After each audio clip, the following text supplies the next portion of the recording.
Hey guys, how you doing? Thanks for watching Fish and Tips again here with Amir, and today I'm fishing from the lake behind my house. It's more of a pond. It's about 4 kilometers from my place with the boat, and it's gorgeous, it's beautiful, it's very relaxing. You get to see the city side, but there's a forest side behind you, so if the wind will turn us around a little bit, you get to see that.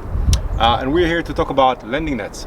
And the reason I wanted to make this video is because when I was searching YouTube for the last time, which was not too long ago, I couldn't really find an all-around video about landing nets. All I saw was promotions, unboxing, reviews, but not the real story of why we need a landing net and what types of nets are out there. So I picked a few of the nets that I have, and I'm going to talk about these today. I'm not going to promote any specific brand. If you get to see the labels, great, but that's not my intention. These are just the nets that I'm using. What I'm going to talk about is the purpose of the net and which net is good for which application. So stick around and enjoy the view and this video. Coming back in a second.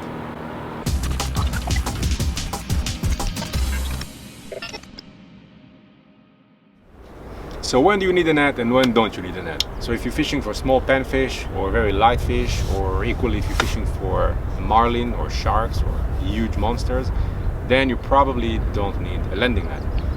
When you need a net is the following cases. Or, let me give you the reasons why it's good to have a net with you. First of all, you're landing a big carp or a pike. You don't want to put the weight of this fish on your rod and reel. It's bad for the fish, it's bad for your rod. You're very likely to break it. And obviously you don't want to bring the fish hanging from the rod like that. It's just not really good fish care. Secondly, if you want to unhook a fish, let's say you have a pike that is hooked with a few trebles around it, it's sometimes easier to do it from a net. There's a debate about that because it can also get tangled in the net, but we'll talk about it in a second. But overall, it's easier to just land it, bring it to the landing mat that you have, and unhook him there. Another good reason is when you're releasing the fish, what I do at least is I let them rest in the net before sending it off to swim, especially if it's a big female pike. Just want to make sure that they can swim away in a perfectly good shape, and the net kind of keeps them in a safe place. There's a bunch of other reasons, but I think it's just good for you to use a net in certain occasions. Now, let's talk about the different nets that I have here. I'm going to start with this one, which is my kayak net. As you can see, it's a small handle. There's sort of a bungee rope here when you can secure the net to your hand so you don't lose it. I use this one from the kayak because then you're very close to the water, you're very flat, and you don't need the extension. So it doesn't take a lot of place on the kayak. It's very easy to use. So this one is specifically made for kayak fishing. So that's net number one, nets for kayaks. This one has a rubber mesh. This is the mesh, by the way, and you've got them made from rubber or different materials. This one is made for rubber.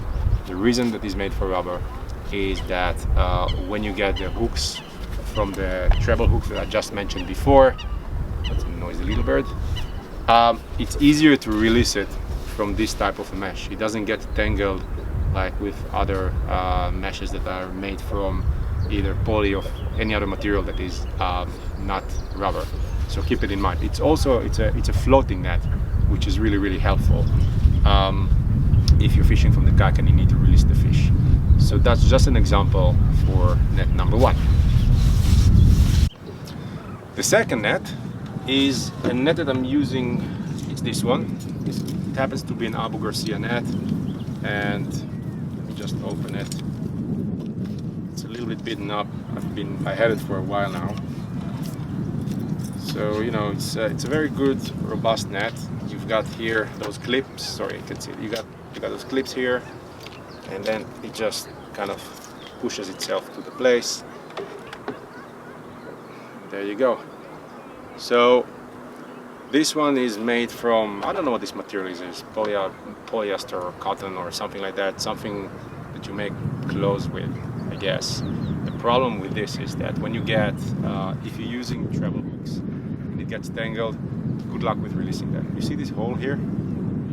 And there's another one somewhere here. That's because I got the hooks tangled and I had to cut the net because there was just no way around that. I just had to let it go. But what is it good for? Well, it's very light and it's easy to fold. So you know the rubber is a little bit more, it's harder. This is easy to fold and easy to carry with you. And what I use this one for is for either carp, small carp fishing, or any fish where I would not use treble barbed hooks. Fly fishing, this is great for fly fishing when I use just one single hook on a fly. It's very easy to carry. I like to travel with it. The handle is also extendable, so you can make it long, short, which is something that you should really look to when you have a net. It's very helpful. And yeah, this is probably my the net I will take with me when I'm not fishing for pike with barbed hooks or something like that. And that brings me to the last net for today. And again, there's plenty of other nets, but these are the 3 types that I'm using to give you an idea. This is my to-go net when I'm going for pike, perch, zander. And as you can see, it is a bigger net. So I'm gonna clip it in. There's this clip mechanism here when you can clip it like that, and then it stays fixed. This is a much bigger mesh. I don't know if you can see it all. Let me just, it's a bit tangled here. Well, there we go. This is a much bigger mesh. It's all made of rubber.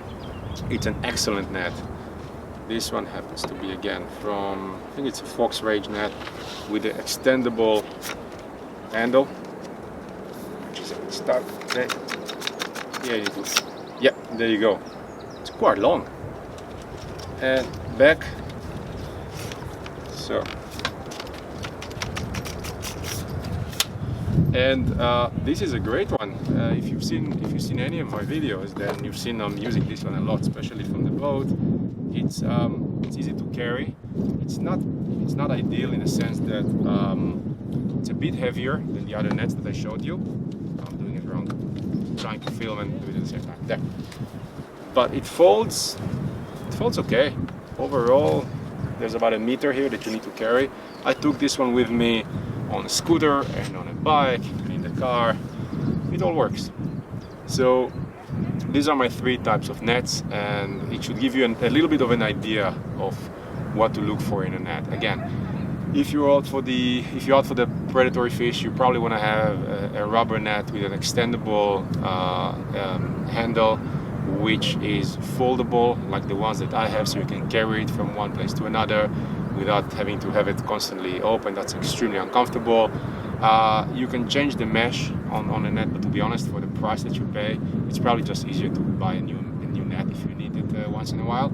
Get yourself a good sized net, because if you're going for the big pike, you don't want to start fiddling with the net in the water. It can end up bad for you. I actually have one of my videos when you see the net was a bit too small. I was trying to net the pike, and one of the hooks got tangled into the net, so the pike got released. That was really, really painful and annoying. So keep that in mind as well. So thanks for watching, guys. Hopefully it was informative enough and you learned a thing or two on landing nets. If you're not subscribed yet, then please do hit that like button as well and leave me a comment. If you want to debate the nets, please do. I know that the world is divided into people who use and people who don't use nets. Good reasons for each camp. I'm one of those who likes to use a net before hooking fish, but let me know what you think. And have an amazing day. I'm going to stay around here and enjoy this beautiful sunny day, do some fishing for carp today.